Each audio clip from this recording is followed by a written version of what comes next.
parábola de los talentos, que encontramos en Mateo capítulo 25, del versículo 14 al 30. Siempre charlamos sobre el contexto en que fue dicha cada parábola, porque eso nos da muchas pistas para a la hora de poder saber qué era lo que el Señor Jesús nos quería enseñar a través de ella. Y si nos fijamos, el capítulo 25 de Mateo está hablando de las señales antes del fin del mundo. Y aparece esta parábola luego de otra parábola que ya vimos, que fue la parábola de las 10 muchachas. Esas 10 de las cuales solamente 5 estaban preparadas para cuando viniera el novio. Quiere decir que es muy probable que, si bien esta parábola fue dicha obviamente para todos aquellos que somos lectores de la Biblia, está especialmente dirigida a aquella generación que va a estar presente cuando el Señor venga. ¿Cuál va a ser esa generación? No lo sabemos. Tal vez sea esta. Por lo tanto, hay que prestar mucha atención a lo que el Señor quiere decir con esta historia. La historia comienza en el versículo 14 diciendo que el reino de los cielos es como un hombre que, yendo lejos, llamó a sus siervos y le entregó sus bienes. A uno le dio 5 talentos, a otro 2 y a otro 1. Y a cada uno se lo dio conforme a su capacidad. Y luego se fue lejos. Evidentemente, empezar una parábola diciendo que el reino de los cielos es como un hombre que yéndose lejos, está hablando de que el reino de los cielos es ni más ni menos que el gobierno de Dios. Quiere decir que en esta historia vamos a encontrar por lo menos 3 aspectos que el gobierno de Dios tiene. Pero antes de llegar ahí, vamos a hablar sobre los protagonistas. El primero es el hombre que se fue lejos. Evidentemente, y no hay duda, que se está refiriendo al mismo Jesús. A ese Jesús que iba a estar mucho tiempo lejos de casa, físicamente por supuesto. Él se iba a ir luego de morir y resucitar y ascender, y prometió, y así lo hará, va a volver en su segunda venida. Durante ese periodo es que transcurre esta historia de este señor que, después de mucho tiempo, según lo que dice el versículo 19, vuelve. También están los siervos, y los siervos evidentemente nos hace pensar en los que formamos parte del reino de Dios.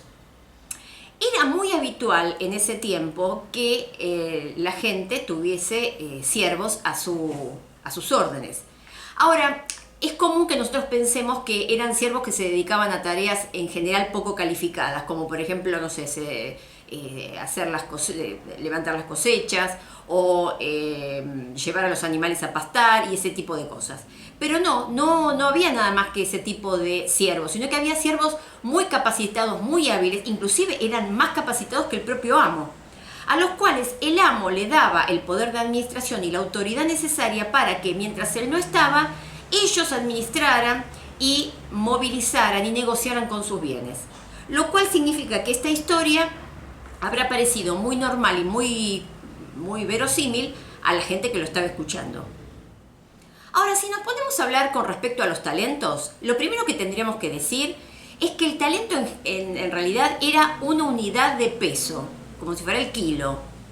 En este caso, un talento podría oscilar entre los 33, 34 o 35 kilos. Vamos a poner un promedio de 34 kilos.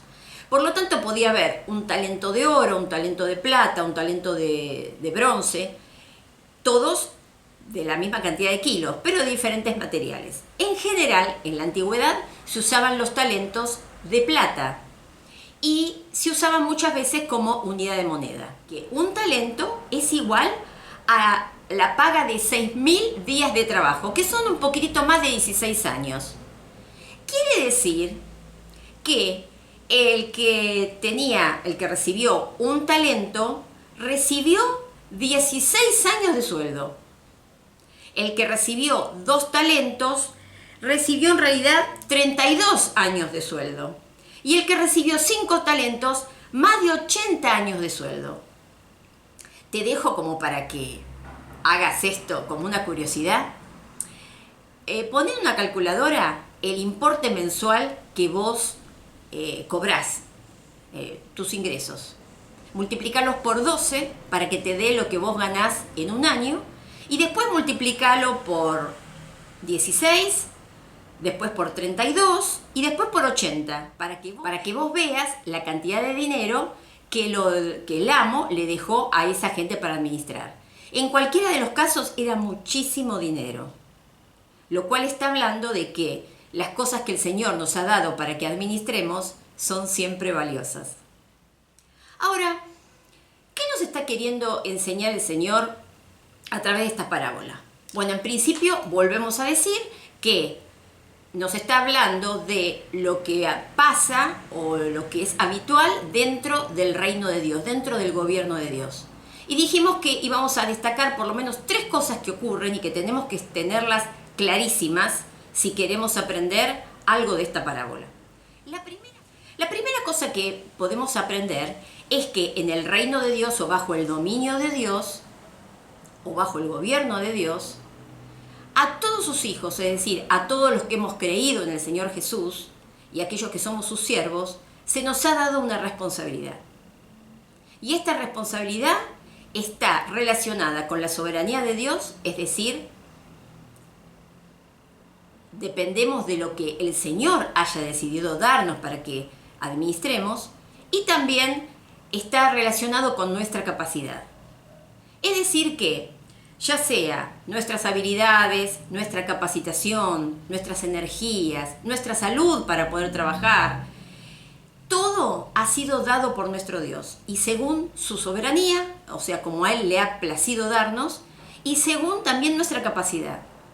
Eso está bueno que lo tengamos en cuenta porque no está bien que muchas veces nosotros nos comparemos diciendo, bueno, yo no tengo lo que tiene el otro. Yo no tengo la misma capacidad, la misma capacitación, la misma energía, las mismas oportunidades, los mismos contactos y un montón de cosas que el otro tiene y yo no.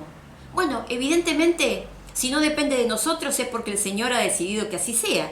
Así que tenemos que contentarnos y darle gracias al Señor porque Él, en sus planes, sabe por qué hizo lo que hizo, porque está siempre de acuerdo con sus propósitos.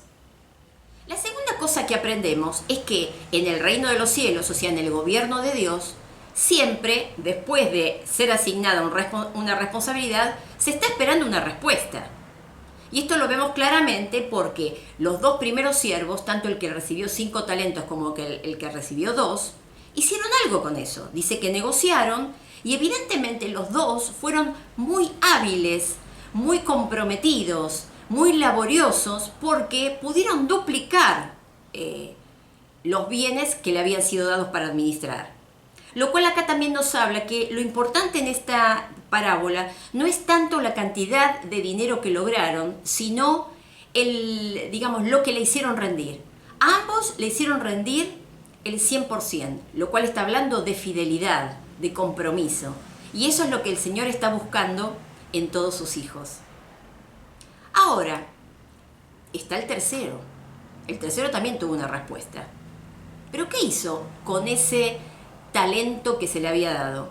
Bueno, lo enterró. Cuando vimos otras parábolas anteriores, habíamos visto que enterrar algo valioso en la época de Jesús era algo muy habitual. Porque ante la inestabilidad política, las posibles invasiones, los saqueos, etcétera, etcétera, era muy común que si uno tenía joyas, dinero, inclusive comida o ropa o algo valioso, lo enterraba en un lugar que por supuesto únicamente uno sabía y al cual relativamente fácil podía acceder. Entonces este señor, ¿qué hizo? Como vio que era tan valioso lo que le había sido dado para administrar, lo enterró. Podríamos decir así, de entrada, que no parece que estuvo mal, porque inclusive nosotros podemos haber dicho, bueno, en defensa de este hombre, no, bueno, en realidad no lo malgastó, no lo usó para cosas malas. Lo enterró. Pero ¿cuál fue el problema? Que este señor no se dio cuenta que en realidad nadie le estaba pidiendo que lo atesorara o que lo protegiera. Se le estaba pidiendo que lo usara y que lo usara con sabiduría y siempre en beneficio de su amo, de acuerdo a la voluntad de su amo. Ese fue el gran error. Él pensó y valoró lo que tenía, porque lo consideró valioso, por eso lo enterró. pero no lo usó. Quiere decir que tanto valor, él lamentablemente lo volvió inútil, porque no fue usado para nada. Quedó ahí enterrado. El tema es que cuando se le pide cuenta, él se excusa, y se excusa mal, porque trata a su amo mal, le dice prácticamente ladrón, porque le está diciendo que él iba a buscar cosas que él no había sembrado, iba a recoger donde había sembrado y también donde no había esparcido, como que era una persona realmente mala, estaba ofendiendo su carácter.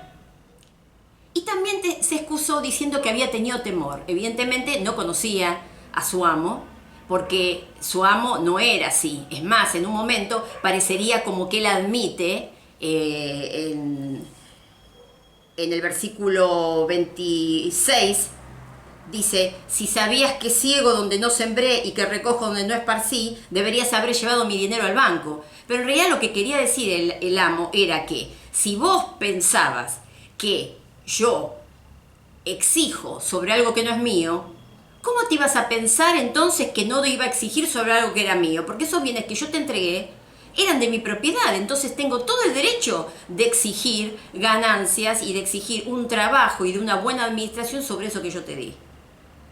Ese fue un argumento que dejó evidentemente sin excusas a este hombre. La tercera cosa que aprendemos también es que va a haber una recompensa. Es decir, en el gobierno de Dios, en el reino de Dios, se nos van a asignar responsabilidades. Eso va a exigir una respuesta de parte de nosotros, pero también va a haber recompensa. Lamentablemente, la recompensa de este siervo, del tercer siervo que escondió su talento, fue terrible. Porque el Señor le dijo que sea echado a la oscuridad de afuera, donde está el lloro y el crujir de dientes. Ahora uno puede decir, puede ser que este hombre, que aparentemente era un siervo de Dios, sea excluido del reino de los cielos por sus obras, es decir, no hizo las cosas bien, entonces es excluido. En realidad no, pero evidentemente las obras muestran la realidad de la fe. Y este siervo no tenía fe ni que el amo iba a regresar, ni que el amo lo iba a recompensar. Y evidentemente al amo no lo amaba, porque si lo hubiera amado, hubiera trabajado con eso para que cuando se encontrara con él, pudiera con gozo decirle cuánto había ganado administrando sabiamente los bienes que le había dado. Él lo que estaba demostrando era que no era un verdadero siervo de Dios. Por eso cuando al principio de la parábola se habla de siervos, se está hablando de aquellos que dicen pertenecer al reino de los cielos, pero que evidentemente a partir de estas pruebas que el Señor pone, es decir, de la administración de sus bienes, Él asigna responsabilidades, espera una respuesta y como consecuencia de eso va a no solamente a dar recompensa, sino a ver quiénes son sus verdaderos hijos. Pero para aquellos que sí trabajaron con esos talentos, la respuesta del Señor fue tremenda. Dice, tanto en el caso del primero como del segundo siervo, le dijo: bien, buen siervo y fiel, sobre poco has sido fiel, sobre mucho te pondré. Entra en el gozo de tu Señor. Así que vemos que por lo menos le dio 3 recompensas. Una, lo felicitó, lo cual es admirable porque en esa época un amo no felicitaba a su siervo porque el siervo era siervo y lo que tenía que hacer era servir a su amo, no tenía que hacer otra cosa y por lo tanto era lo que se le exigía. Entonces, ¿cómo se le va a agradecer algo que era propio de su naturaleza? Pero este amo era un amo diferente a todos los demás amos. Él felicitó a los siervos por el trabajo realizado. Y fíjense lo que dice 1 Pedro 1:7, haciendo relación a esto. Está hablando Pedro y está hablando de la fe. Dice que la fe es como el oro y va a ser probada. Dice, de manera que la fe de ustedes, al ser probada, merecerá aprobación, gloria y honor cuando Jesucristo aparezca. Realmente yo no puedo explicar esto, pero sí tengo la convicción de que este versículo se va a cumplir Y evidentemente cuando sean juzgadas nuestras obras y por lo tanto la calidad de nuestra fe, ahí dice que vamos a recibir aprobación, gloria y honor de parte del Señor Jesús. ¿Podemos comprender cómo el Señor Jesús me puede llegar a felicitar a mí? Yo no lo puedo entender. Pero así lo dice. Quiere decir que vamos a recibir en ese gobierno de Dios, que es tan distinto a los gobiernos que nosotros conocemos acá en la tierra, vamos a recibir aprobación, gloria y honor de parte del mismísimo Señor Jesús. Es impresionante. Ya con eso me alcanzaría, me sobraría. Pero sigue diciendo el Señor, no solamente vas a recibir una felicitación, sino que también vas a recibir una mayor responsabilidad. Fíjense que no lo premió con descanso a los 2 primeros siervos. No le dijo, ay, trabajaron tanto, deben estar agotados, así que ahora una semana en Cancún. No, le dio mayor responsabilidad. Le dio la posibilidad de estar en proyectos más interesantes, más desafiantes. Porque sabe el Señor que un siervo se pone contento y es feliz sirviendo a su Señor. Evidentemente, tanto en el milenio como en la eternidad, en el cielo, así como hay diferentes rangos de ángeles, o sea, niveles de autoridad, también va a haber rangos de responsabilidad para sus hijos. Eso no quiere decir que haya desigualdades. La salvación va a ser gloriosa, eterna, buenísima para todos nosotros. Pero evidentemente, de acuerdo al compromiso, al valor que le hayamos asignado a esos talentos y cómo los hemos trabajado de acuerdo a la voluntad de Dios, con fuerza, con energía y poniendo lo mejor de nosotros, eso va a determinar un grado de responsabilidad que se verá en la eternidad. Por otro lado, la tercera cosa que el Señor con la cual va a recompensar a sus hijos es con compartir su gozo, porque dice, entra en el gozo de tu Señor. O sea, vamos a compartir el gozo de Dios. ¿Qué gozo? Se me ocurrió pensar en lo que dice Hebreos 12:2. Miren, dice, está hablando de que fijemos nuestros ojos en Jesús, que es el autor y consumador de la fe, y hablando de Jesús dijo, quien por el gozo que esperaba, sufrió la cruz, menospreció el oprobio y se sentó a la derecha del trono de Dios. Por el gozo que estaba esperando, fue capaz de ir a la cruz. Eso es lo que dice el versículo. Y yo me pregunto, ¿cuál era el gozo que estaba esperando? Bueno, nos podemos quedar toda la tarde, ¿no?, explicando esto, porque puede ser desde las glorias que iba a recibir en el cielo, que eran suyas, pero que ahora volvía a recibir. Desde la felicitación que recibía de su padre, porque él había cumplido al pie de la letra el encargo de ir al mundo, dar su vida y salvar y ofrecer perdón a sus hijos. Y así podemos estar diciendo un montón de cosas. Pero ¿no sería también el gozo de ver en nosotros el gozo también? Nosotros, a nosotros que estamos acá en la tierra, nos es un privilegio y un gozo tremendo servir al Señor con nuestras limitaciones, con muchas veces nuestra falta de oportunidades, con nuestras fallas, con nuestras incertidumbres, con nuestros pecados, que muchas veces están entremezclados con ese deseo ferviente que tenemos de servir al Señor. Así todo lo consideramos un privilegio y realmente es una alegría tremenda poder servir al Señor. Imagínense cuando todo eso no esté en el cielo. Imagínense cuando nada de lo que sea pecado va a estar interponiéndose entre el servicio y el Señor.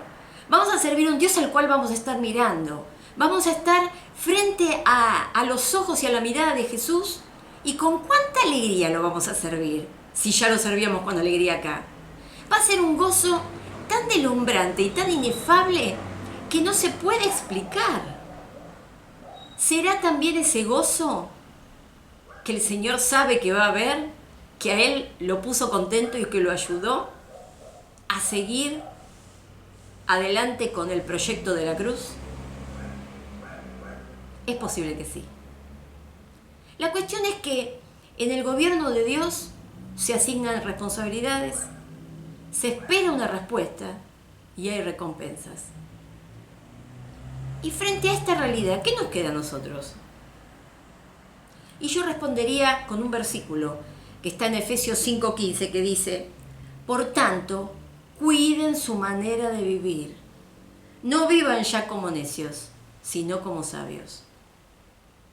Por eso, si nosotros somos verdaderos hijos de Dios, sabemos que realmente lo servimos no porque estamos cómodos en la iglesia, no porque nos gusta hacer cada tanto alguna obra buena, no porque nos encanta que los demás nos vean y nos digan qué bueno todo lo que haces, sino que realmente hay una regeneración en nuestro interior. El Señor ha perdonado nuestros pecados. Como respuesta a eso no hacemos otra cosa que querer conocerlo, querer amarlo más, querer admirarlo y por supuesto servirlo a como dé lugar, bajo cualquier circunstancia, aunque nos cueste.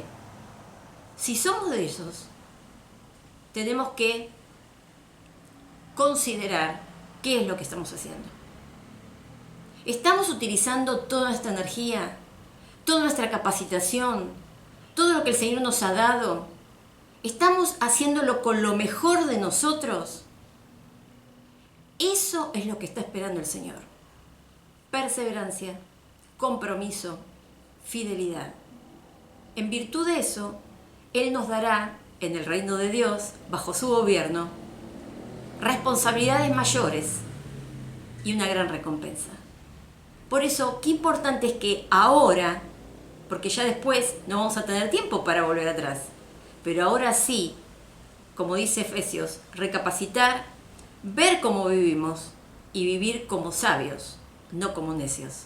Y aprovechar cada bendita oportunidad que nos da el Señor y todos los recursos que ya nos ha dado, que son valiosísimos, para servirlo con todas nuestras ganas, con todo nuestro corazón. Porque si Él no se merece lo mejor de nosotros, ¿quién? Para pensarlo, ¿no?